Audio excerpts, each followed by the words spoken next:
Hello दोस्तों, नमस्कार। मैं भी एक आप सभी का एक बार फिर से बहुत बहुत स्वागत करता हूं आपके अपने इस यूट्यूब परिवार में। तो आप सब कैसे हैं? उम्मीद करता हूं आप सब अच्छे होंगे, स्वस्थ होंगे और अपनी एसएससी एमटीएस और हवलदार एग्ज़ाम 2025 की तैयारी बहुत ही अच्छी तरीके से कर रहे होंगे। तो साथियों, जैसा कि एसएससी एमटीएस और हवलदार एग्ज़ाम 2025 के लिए इस टाइम आप सभी की फॉर्म फिलअप चल रहे हैं। यदि आप लोगों ने अभी तक फॉर्म अप्लाई नहीं किया है तो फॉर्म भर सकते हैं। 22 जुलाई तक आप फॉर्म को भर सकते हैं। यदि आप सिंपली 10वीं पास है तो ये फॉर्म आप सभी भर सकते हैं। और आपकी एज यदि 18 से लेकर 25 के बीच में तो आप एमटीएस के लिए अप्लाई करेंगे। इसमें 3 साल का आपको एज रिलैक्सेशन भी मिलने वाला है। प्लस साथ ही यदि आप हवलदार के लिए जाना चाहते हैं तो आपकी एज 18 से लेकर 28 के बीच होनी चाहिए। इसमें 4 सब्जेक्ट तो आपको पढ़ना रहता है, लेकिन जिसमें से 2 मेन आपका सब्जेक्ट रहता है। एक तो साथ ही जीके मेन है, प्लस आपका इंग्लिश। ये दोनों इसी से आपका मेरिट लिस्ट बनता है एसएससी एमटीएस और हवलदार एग्ज़ाम 2025 में। वैसे तो इसमें देखिए 20 क्वेश्चन मैथ का भी आता है और 20 क्वेश्चन रीजनिंग का।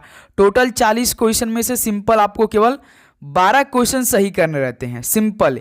यदि साथ ही आप इन 40 क्वेश्चन में से 12 क्वेश्चन सही नहीं कर पाते हैं तो आपका जो सेकंड मेन मेरिट लिस्ट बनता है जीके और इंग्लिश से, वो रिजल्ट नहीं आता है। तो इसका मतलब आपको 40 क्वेश्चन में से 12 क्वेश्चन ठीक करना बहुत जरूरी है। ये हम जनरल कैटेगरी के लिए बता रहे हैं। ओबीसी में यदि आप हैं तो केवल सिंपल 10 क्वेश्चन सही करने होते हैं। यदि आप एससी एसटी से बिलोंग करते हैं तो केवल 8 क्वेश्चन सही करने रहते हैं। ओके, तो बिल्कुल मेन है ये। इसका कोई मतलब नंबर नहीं जोड़ता है, बस इसको आपको क्वालिफाइंग करना है। मेन तो जो होता है साथ ही वो आपका जीके इंग्लिश मेन रहता है एसएससी एमटीएस और हवलदार के लिए। ओके, तो आज से हम लोग एक PYQ सीरीज स्टार्ट करें। पहले हम जितने भी एसएससी एमटीएस और हवलदार एग्जाम है लगभग 2023 ही स्टार्ट करेंगे। 2023, 24, 22 का भी देखेंगे, वो जब पहले हम लोग 2023-24 को कंप्लीट करेंगे तब। ओके, तो पहले आप फॉर्म भरते हैं। सबसे पहला काम आपका क्या होता है कि क्वेश्चन को देखना है, आपको परीक्षा को पढ़ना है कि सवाल कैसे पूछे जाते हैं। उसके बाद अपनी तैयारी को बहुत अच्छी तरीके से हमें प्रिपेयर करना है। ओके, लगभग हम आपको यहाँ से 100 क्लास देंगे भाई। वैसे तो आप देखेंगे एसएससी एमटीएस और हवलदार का एग्ज़ाम स्टार्ट हो रहा है 20 सितंबर से, और आज साथ ही आपका 8 जुलाई है। तो जुलाई के महीने में लगभग आपके पास 23 दिन बाकी है, और अगस्त में पूरे 30 दिन बाकी हैं, और 20-19 दिन आप सभी के पास सितंबर के महीने में बाकी। इसे आप ऐड करेंगे 9 3 12, 2 23 6 और 1 7, 3 1 4, 2 6 7, यानी 72 दिन आप सभी के पास हैं। तो इस 72 दिन में आप आराम से सिलेक्शन ले सकते हैं केवल जीके और इंग्लिश पढ़ के।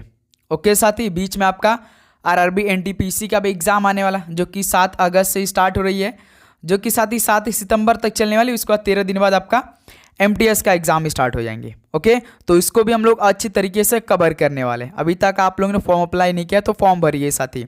ओके, तो चलिए इस क्लास को बहुत अच्छी तरीके से हम लोग एक एक क्वेश्चन को डिस्कस करेंगे। इसमें आज के इस पहले क्लास में हम लोग कुल 51 क्वेश्चन को डिस्कस करेंगे। आप सभी का सही करने का जो टारगेट रहेगा वो 51 क्वेश्चन में से 35 क्वेश्चन रहने वाले। एसएससी के जो टॉपर क्वेश्चन होते हैं ना, वो आज की इस क्लास में हम लोग डिस्कस करने वाले हैं। तो चेक करिए कि कैसे क्वेश्चन एसएससी एमटीएस और हवलदार के एग्जामों में पिछले वर्षों में पूछे गए हैं। एसएससी एमटीएस हवलदार मतलब static GK. Okay, daily class आपको सुबह 8 बजे मिलेगी, एक दोपहर 12:30 बजे और शाम में 6:30 बजे। ओके दोस्त, तो चलिए इस क्लास को स्टार्ट करते हैं। लास्ट में अपना स्कोर करिएगा कि आप सभी का 51 क्वेश्चन में से कितना स्कोर रहा। पहला प्रश्न देखेंगे, करगम लोकनृत्य किस राज्य से संबंधित है? बताएंगे करगम लोकनृत्य किस राज्य से संबंधित है? तो ये तमिलनाडु से संबंधित है, यानी पहले का सी ऑप्शन क्या बनेगा, राइट आंसर हो जाएंगे। चलिए नेक्स्ट अगला सवाल बताएंगे, क्वेश्चन नंबर 2। वर्ष 1982 के एशियाई खेलों की मेजबानी किस देश ने की थी? बताइएगा, वर्ष 1982 के एशियाई खेलों की मेजबानी किस देश ने की थी? तो भारत देश ने की थी। बी ऑप्शन क्या बनेगा, बिल्कुल परफेक्ट आंसर हो जाएंगे। चलिए नेक्स्ट अगला सवाल बताएंगे, क्वेश्चन नंबर 3। एस्किमो किस भौगोलिक क्षेत्र से संबंधित है? बताइए, एस्किमो किस भौगोलिक क्षेत्र से संबंधित है? तो ये ध्रुवीय क्षेत्र से संबंधित है। डी ऑप्शन क्या बनेगा, परफेक्ट आंसर हो जाएंगे। पहले जितने भी हम प्रीवियस ईयर के क्वेश्चन देखेंगे उससे साथ ही हम लोग फटाफट देखेंगे। ओके, क्योंकि पहले हमें सारे क्वेश्चन को प्रीवियस ईयर के याद करना है। यदि आप साथी प्रीवियस ईयर के सारे क्वेश्चन याद कर लेते हैं, लगभग आपका साथी 50 से 60% एसएससी एमटीएस में वही सवाल आता है। इसमें नए सवाल बिल्कुल भी नहीं आते हैं, खासकर एसएससी में तो बिल्कुल नया सवाल बनता ही नहीं है भाई। करंट अफेयर का 2-4 साल जो आते हैं ना, वो भी साथ ही कम से कम 2024, जैसे आपका 2025 में एग्जाम होगा तो 2024 का सवाल आता है। ओके, तो ये भी आपका रहता है एसएससी का कंडीशन। देखिए क्वेश्चन नंबर 4, भारतीय संविधान की प्रस्तावना में किसी व्यक्ति की गरिमा को सुनिश्चित कौन करता है? तो भारतीय संविधान की प्रस्तावना में ये बंधुता किसी व्यक्ति की गरिमा को सुनिश्चित करता है। ऑप्शन सी क्या बनेगा? राइट आंसर हो जाएंगे। चलिए नेक्स्ट अगला सवाल बताएंगे, क्वेश्चन नंबर 5, अशोक के अभिलेखों के अनुसार निम्नलिखित में से कौन सा मगध साम्राज्य में एक प्रांतीय केंद्र नहीं था? अशोक के अभिलेखों के अनुसार कौन सा मगध साम्राज्य में प्रांतीय केंद्र नहीं था? तो इंद्रप्रस्थ नहीं था। ऑप्शन सी क्या बनेगा आपका? राइट आंसर हो जाएंगे। चलिए अगला सवाल बताएंगे, क्वेश्चन नंबर 6, भारतीय राष्ट्रीय कांग्रेस का पहला अधिवेशन किस वर्ष में आयोजित हुआ था? तो जब भारतीय राष्ट्रीय कांग्रेस का स्थापना हुआ था 1885 में, तो 1885 में ही पहला अधिवेशन हो गया था। वो कहाँ पर हुआ था? तो बम्बई शहर में हुआ था। बी ऑप्शन परफेक्ट आंसर हो जाएंगे। ओके, चलिए दोस्त अगला सवाल बताएंगे, क्वेश्चन नंबर 7, किस प्रकार की कृषि में भूमि का उपयोग भोजन व चारे की फसलें उगाने और पशुधन पालन के लिए किया जाता है? बताएंगे किस प्रकार की कृषि में भूमि का उपयोग भोजन व चारे की फसल उगाने और पशुधन पालन के लिए किया जाता है? यानी इसमें भोजन के लिए चारे हो जा रहे हैं, तो पशुधन पालन के लिए किया जाता है, यानी वो मिश्रित कृषि हो जाएंगे। बी ऑप्शन क्या बनेगा? राइट आंसर हो जाएंगे। चलिए अगला सवाल बताएंगे, क्वेश्चन नंबर 8 देखेंगे, निम्नलिखित में से कौन सा अरुणाचल प्रदेश का एक कृषि उत्सव है जो गालो जनजाति द्वारा मनाया जाता है? बताएंगे अरुणाचल प्रदेश का एक कृषि उत्सव जो गालो जनजाति द्वारा मनाया जाता है, वो कौन सा है? तो मोपिन है। डी ऑप्शन आप सभी क्या बनेगा? बिल्कुल परफेक्ट आंसर हो जाएंगे। चलिए अगला सवाल बताएंगे, क्वेश्चन नंबर 9, भारत में कितने जैव मंडल आरक्षित क्षेत्र हैं? How many biosphere reserve are there in India? बताएंगे भारत में कितने जैव मंडल आरक्षित क्षेत्र हैं? तो टोटल 18 हैं। ऑप्शन ए यहाँ से आप सभी क्या बनेगा? बिल्कुल परफेक्ट आंसर हो जाएंगे। चलिए अगला सवाल बताएंगे, क्वेश्चन नंबर 10, निम्नलिखित में से कौन 3 प्रमुख प्रकार की शैलों में से एक नहीं है? यानी ऑप्शन के अकॉर्डिंग आप चेक करेंगे 3 कौन है, एक नहीं है। तो 3 प्रमुख प्रकार की शैलों में से एक नहीं है, तो आप देखेंगे तो देखिए आग्नेय शैल हैं और केंद्रित शैल भी हैं, अवसादी शैल हैं, लेकिन चुंबकीय शैल नहीं है। तो यहाँ से बी ऑप्शन क्या बनेगा हम लोग का? राइट आंसर हो जाएंगे। ओके, चलिए नेक्स्ट अगला सवाल बताएंगे, question number 11, the race of my life प्रसिद्ध भारतीय खिलाड़ी की आत्मकथा है। यानी the race of my life ये किस प्रसिद्ध भारतीय खिलाड़ी की आत्मकथा है? यानी द रेस ऑफ माई दौड़ने से संबंधित है, तो मिल्खा सिंह हो जाएंगे भाई, बहुत तेज से दौड़ते थे। बी ऑप्शन परफेक्ट आंसर हो जाएंगे। चलिए अगला सवाल बताएंगे, क्वेश्चन नंबर 12, खजुराहो के मंदिर किस राजवंश के दौरान बनाए गए थे? During which dynasty were the Khajuraho temples built? Khajuraho के मंदिर किस राजवंश के दौरान बनाए गए थे? तो ये चंदेल वंश के दौरान बनाए गए थे। ऑप्शन बी क्या बनेगा आप सभी का? राइट आंसर हो जाएंगे। तो साथी उम्मीद करूंगा आपको हर एक क्वेश्चन बहुत अच्छी तरीके से समझ में आ रहे होंगे और याद भी कर रहे होंगे साथी। तो आप सभी से एक ही रिक्वेस्ट है कि चैनल पे नए हैं तो आप लोग सब्सक्राइब करके नोटिफिकेशन को ऑन करें, क्योंकि साथ ही हम लोग पहले आपके 22-23 जुलाई तक सारे प्रीवियस ईयर के सवाल को कंप्लीट करने वाले हैं। कम से कम इसमें 10 से 12 हज़ार भाइयों को ऐड करना है इस सीरीज में। आप सभी काम है तो जितना हो सके शेयर करिएगा। उसका साथ ही अपनी क्लास हम लोग बहुत अच्छी तरीके से तैयार करने वाले, सभी साथी ग्रुप में तैयारी करेंगे।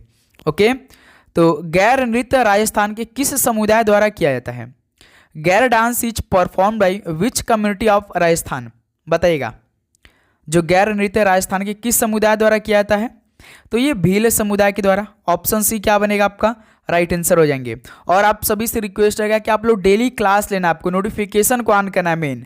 ओके, जो लास्ट में स्टूडेंट आते हैं उनका बहुत छूटता है, तो आप सभी से रिक्वेस्ट है जो हमने आपको टाइम दिया है वो साथी उसी टाइम पे क्लास लेंगे। नोटिफिकेशन आपको ऑन करेंगे तो तुरंत आपके पास नोटिफिकेशन जाएगा। ओके दोस्त, देखिए क्वेश्चन नंबर 14 बताएंगे, दक्कन में मराठों द्वारा वसूले जाने वाले भू राजस्व के 25% को क्या कहा जाता था? दक्कन में मराठों द्वारा वसूले जाने वाले भू राजस्व के जो 25% है इनको भाई चौथ कहा जाता था। ऑप्शन ए परफेक्ट आंसर हो जाएंगे। ओके, चलिए अगला सवाल बताएंगे, क्वेश्चन नंबर 15। इलियास खान का जन्म लखनऊ के संगीतकारों के घरानों में हुआ था। वह क्या बजाने के लिए जाने जाते थे? भाई हम आपको बता दें, एसएससी का ना ये फेवरेट सवालों में से एक होते हैं भाई, ध्यान दीजिएगा। जितने भी हम टॉपिक बताएंगे आपके पेपर में कम से कम 6-7 क्वेश्चन तो फिक्स रहता है कि इस टॉपिक से एमटीएस के पेपर में सवाल आएगा ही आएगा। इलियास खान का जन्म लखनऊ के संगीतकारों घरानों में हुआ था। वह क्या बजाने के लिए जाने जाते थे? तो भाई सितार बजाने के लिए। ऑप्शन ए परफेक्ट आंसर हो जाएंगे। चलिए अगला आंसर बताएंगे, क्वेश्चन नंबर 16। मानव शरीर का सामान्य तापमान कितने डिग्री सेल्सियस होता है? The normal temperature of the human body is, बताइए मानव शरीर का सामान्य तापमान कितने डिग्री सेल्सियस होता है? तो 37 डिग्री सेल्सियस होते हैं। ऑप्शन है आप सभी का परफेक्ट आंसर हो जाएंगे। चलिए अगला आंसर बताएंगे, क्वेश्चन नंबर 17। भारतीय संविधान का अनुच्छेद 17 किससे संबंधित है? Article 17 of the Indian constitution is related to, बताएंगे। तो शिक्षा के अधिकार, ये तो भाई अनुच्छेद 21A में शामिल है। अस्पृश्यता के उन्मूलन, यही साथ ही अनुच्छेद 17 संबंधित है। बी ऑप्शन परफेक्ट आंसर हो जाएंगे। कानून के समझ समानता, ये तो अनुच्छेद 14 है। उपाधियों के उन्मूलन, ये तो भाई अनुच्छेद 18 में है। तो इस सवाल का बी ऑप्शन क्या बनेगा आप सभी का राइट आंसर हो जाएंगे। चलिए अगला सवाल बताएंगे, क्वेश्चन नंबर 18। 2011 की जनगणना के अनुसार भारत में निम्न में से किस राज्य का लिंगानुपात सबसे अधिक? ऐसा कोई शिफ्ट नहीं था जो कि साथ ही जनगणना 2011 के सवाल आपके पेपर में न पूछा जाएगा और पिछले वर्षों में नहीं पूछा गया था, हर शिफ्ट में आता है। 2011 की जनगणना के अनुसार किस राज्य का लिंगानुपात सबसे अधिक था? तो वो केरल का था। ऑप्शन सी क्या बनेगा आपका राइट आंसर हो जाएंगे। चलिए अगला सवाल बताएंगे, क्वेश्चन नंबर 19। भारतीय अर्थव्यवस्था के FRBM अधिनियम 2003 में F का क्या अर्थ है? बताइए साथी। भारतीय अर्थव्यवस्था के FRBM अधिनियम 2003 में F का क्या मीनिंग है? तो भाई याद रखिए फिस्कल है। F का मतलब fiscal. Option C right answer हो जाएंगे। चलिए नेक्स्ट अगला सवाल बताएंगे, क्वेश्चन नंबर 20 देखेंगे बहुत अच्छी तरीके से। निम्नलिखित में से किसने सल्तनत काल के 2 मूल सिक्के चांदी का टंका और तांबे का जीतल चलवाया था? इंपॉर्टेंट सवाल है। तो किसने सल्तनत काल के 2 मूल सिक्के चांदी का टंका और तांबे का जीतल चलवाया था? तो भाई इल्तुतमिश ने चलवाया था। ऑप्शन सी क्या बनेगा आपका राइट आंसर हो जाएंगे। चलिए अगला सवाल बताएंगे, क्वेश्चन नंबर 21।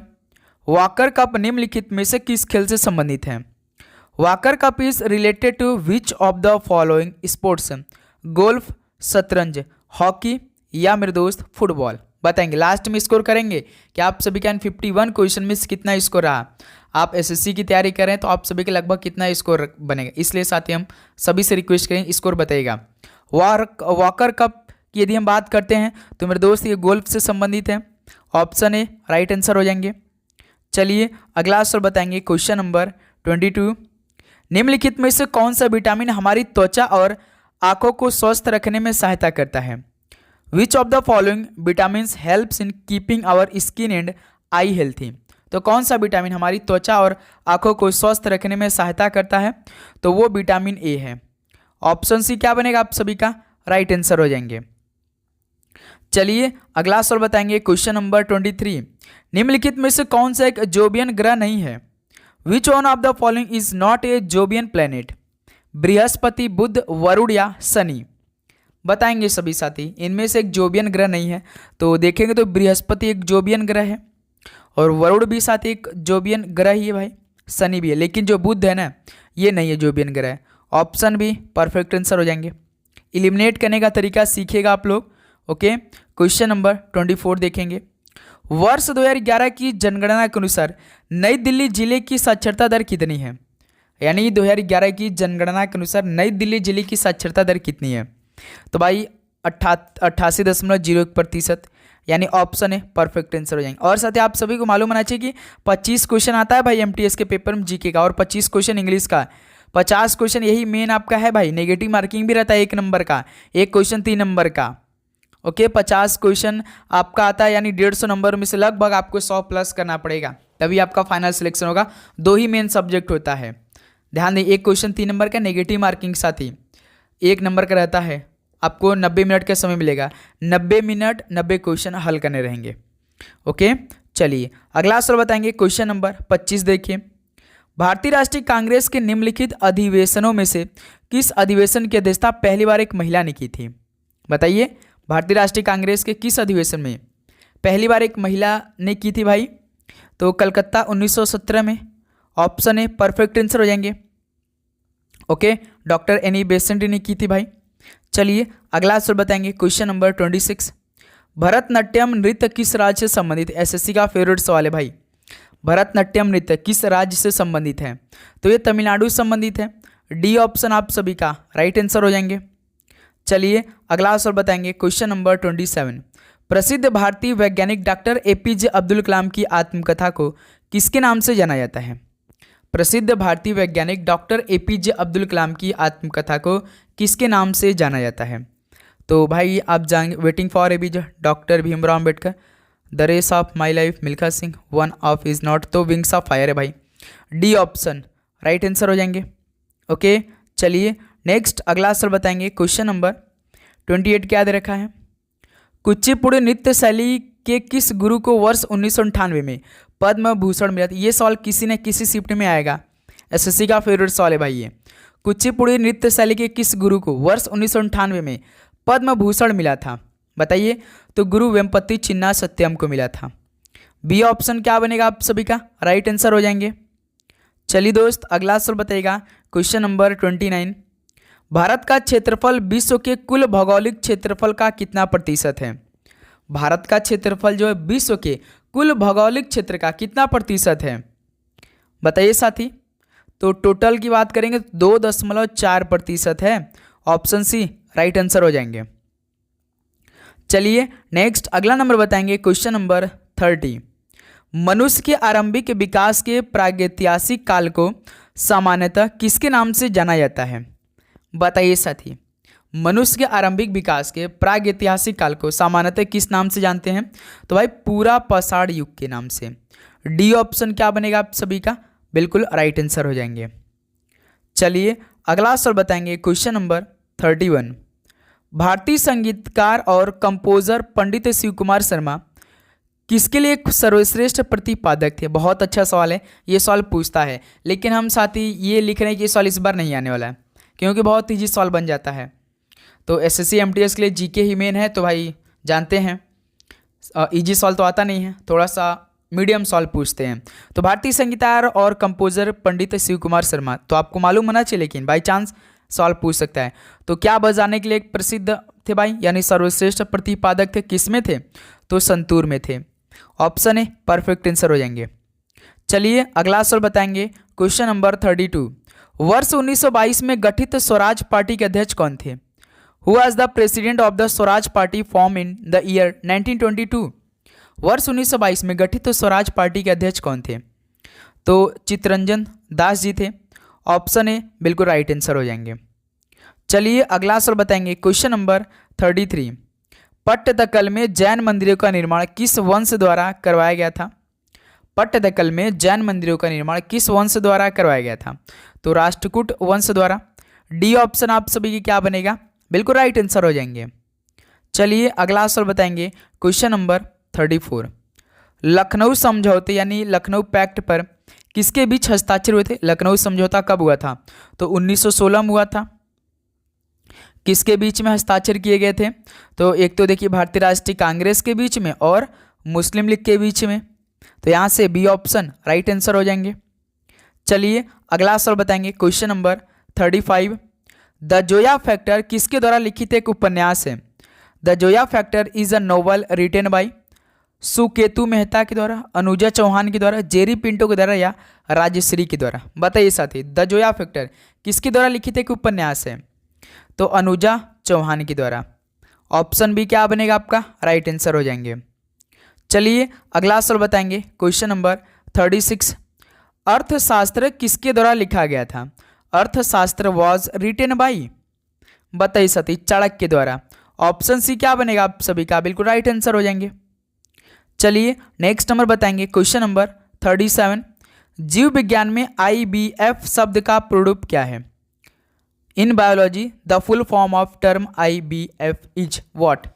जीव विज्ञान में IVF शब्द का जो फुल फॉर्म होता है वो साथी इन विट्रो फर्टिलाइजेशन होता है, यानी बी ऑप्शन आप सभी का बिल्कुल परफेक्ट आंसर दे रखा है। ओके, चलिए अगला सवाल को लॉक करेंगे आप लोग, क्वेश्चन नंबर 38 को। भूत आराधना अनुष्ठानिक नृत्य भूत कोला का संबंध किस राज्य से है? बताइए, भूत आराधना अनुष्ठानिक नृत्य भूत कोला का संबंध किस राज्य से है? तो ये कर्नाटक राज्य से संबंधित है। ऑप्शन सी क्या बनेगा? बिल्कुल राइट आंसर हो जाएंगे। चलिए नेक्स्ट नंबर बताएंगे दोस्त, क्वेश्चन नंबर 39। 1854 में ईस्ट इंडिया कंपनी के कोर्ट ऑफ डायरेक्टर्स द्वारा भेजा गया ऊँट का नीति पत्र यानी ऊँट्स डिस्पैच किससे संबंधित था? तो साथ ही आप सभी से रिक्वेस्ट है प्लीज़ आप लोग नोटिफिकेशन को ऑन करिएगा, सब्सक्राइब आप तो जरूर करेंगे, प्लस उसके साथ ऑल सेट पे नोटिफिकेशन को ऑन करिएगा। जब भी क्लास आएगी तो तुरंत आपके पास नोटिफिकेशन जाएगी, इसलिए बोल रहे हैं साथी जब भी क्लास आएगी। बाई चांस किसी दिन टाइम मिस्टेक हो जाता है तो भाई अगर अलग क्लास टाइम पे आती तो आपको क्लास मिलेगी। ओके, तो प्लीज़ आप सभी से रिक्वेस्ट है नोटिफिकेशन को ऑल पे सेट करिएगा आप लोग। तो 1854 में ईस्ट इंडिया कंपनी के कोर्ट ऑफ डायरेक्टर्स द्वारा जो भेजा गया ऊँट्स का नीति पत्र था, ये साथी आपका शिक्षा से संबंधित था। बी ऑप्शन आप सभी का राइट आंसर हो जाएंगे। चलिए अगला सवाल बताएंगे, क्वेश्चन नंबर 40। भारत का पड़ोसी देश नेपाल भारत के किस दिशा में स्थित है? भारत का पड़ोसी देश नेपाल ये भारत के उत्तर में स्थित है भाई। ऑप्शन बी बिल्कुल राइट आंसर हो जाएंगे। ओके, चलिए नेक्स्ट नंबर बताएंगे, क्वेश्चन नंबर 41। किस मुगल सम्राट ने एलोरा के कैलाश मंदिर को तोड़ने का प्रयास किया था? तो किस मुगल सम्राट ने एलोरा के कैलाश मंदिर को तोड़ने का प्रयास किया था? तो औरंगजेब ने किया था। ऑप्शन क्या बनेगा आपका? बिल्कुल राइट आंसर हो जाएंगे। चलिए अगला आंसर बताएंगे, क्वेश्चन नंबर 42। भारत में राष्ट्रीय मतदाता दिवस कब मनाया जाता है? बताइए साथी। In India national voters day is celebrated on which day? तो एक सवाल आप सभी से पूछना चाहेंगे कि भाई भारत में जो पहले वोट देने का अधिकार 21 वर्ष था, पहले वोट देने का अधिकार साथ 21 वर्ष था, लेकिन अब क्या कर दिया गया? 18 वर्ष कर दिया। बस ये बताइए कि किस संविधान संशोधन द्वारा किया गया? बस इतना सवाल आप हमें बताइए साथी, किस संविधान संशोधन द्वारा यह लागू हुआ कि पहले जो वोट देने का अधिकार था वो 21 वर्ष था, लेकिन अब क्या है कि आपका ये यदि 18 वर्ष हो गया तो आप वोट दे सकते हैं। तो किस संविधान संशोधन के तहत किया गया था? कमेंट बॉक्स में अपना राइट आंसर दीजिए। तो साथी मतदाता दिवस तो 25 जनवरी को मनाया जाता है। ऑप्शन बी राइट आंसर हो जाएंगे। चलिए अगला सवाल बताएगा, क्वेश्चन नंबर 43। एक बैंक के लिए मुख्य देनदारी इसके क्या है भाई? एक बैंक के लिए मुख्य देनदारी इसके क्या है भाई? तो जमाएं हैं। ऑप्शन सी क्या बनेगा? राइट आंसर हो जाएंगे। चलिए 44 नंबर बताइएगा। वर्ष 1965 में पद्मश्री प्राप्त करने वाली मृणालिनी साराभाई ये किसकी एक जानी मानी नर्तकी थी? एसएससी का फेवरेट सवाल है भाई, इस पे आप स्टार बनाएंगे, इंपॉर्टेंट का टैग देंगे क्योंकि इस सवाल आपके पेपर में बनेंगे। वर्ष 1965 में पद्मश्री प्राप्त करने वाली मृणालिनी साराभाई किसकी एक जानी मानी नर्तकी थी? तो भरतनाट्यम की थी भाई Mrinalini Sarabhai. Option a perfect answer हो जाएंगे। चलिए अगला सवाल बताएंगे, क्वेश्चन नंबर 45। भारतवर्ष में कौन से वन बहुतायत में पाए जाते हैं, यानी which forest are found in abundance in India? बताइएगा भारतवर्ष में कौन से वन बहुतायत में पाए जाते हैं? तो भाई याद रखिए उष्णकटिबंधीय पर्णपाती वन, यानी डी ऑप्शन क्या बनेगा आपका? बिल्कुल राइट आंसर हो जाएंगे। ओके, चलिए दोस्त लगातार साथी आप डेली क्लास लेंगे भाई, डेली जितने हम क्वेश्चन कराएंगे आपको अच्छे से प्रिपेयर करना है, उन्हीं क्वेश्चन को साथ रिक्वेस्ट रहेगा आप सभी से। ओके मेरे दोस्त, टेबल टेनिस में टेबल की ऊपरी सतह की लंबाई कितने सेंटीमीटर होती है? बताएंगे आप लोग। टेबल टेनिस में टेबल की ऊपरी सतह की जो लंबाई होती है साथी वो 274 सेंटीमीटर होती है। B option perfect answer. आप चेक करते रहिए, ये सारे आपके प्रीवियस ईयर के सवाल हैं। ओके, देखिए क्वेश्चन नंबर 47। जो प्रतिबिंब पर्दे पर प्राप्त किया जा सके क्या कहलाता है? जो प्रतिबिंब पर्दे पर प्राप्त किया जा सके वो क्या कहलाता है? तो वास्तविक प्रतिबिंब कहलाता है, यानी ऑप्शन इस सवाल का बिल्कुल राइट आंसर हो जाएंगे। चलिए अगला सवाल बताएंगे, क्वेश्चन नंबर 48। निम्नलिखित में से कौन से मोटे अनाज का एक उदाहरण नहीं है। तो साथ ही आप सभी से एक सलाह लेना चाहते हैं, क्या आरआरबी एनटीपीसी की भी क्लास स्टार्ट करनी चाहिए, क्योंकि आज से आपके पास केवल 1 महीने के समय है। बताइए साथी, सभी दोस्त अपना फीडबैक देंगे तो डेली क्लास वो भी आना शुरू हो जाएगी। मोटे अनाज का एक एग्जाम्पल कौन सा, मोटा अनाज इनमें से कौन सा दिखाई दे रहा भाई, गेहूं का होता है, ऑप्शन है राइट आंसर हो जाएंगे। चलिए अगला सवाल बताइएगा, क्वेश्चन नंबर 49।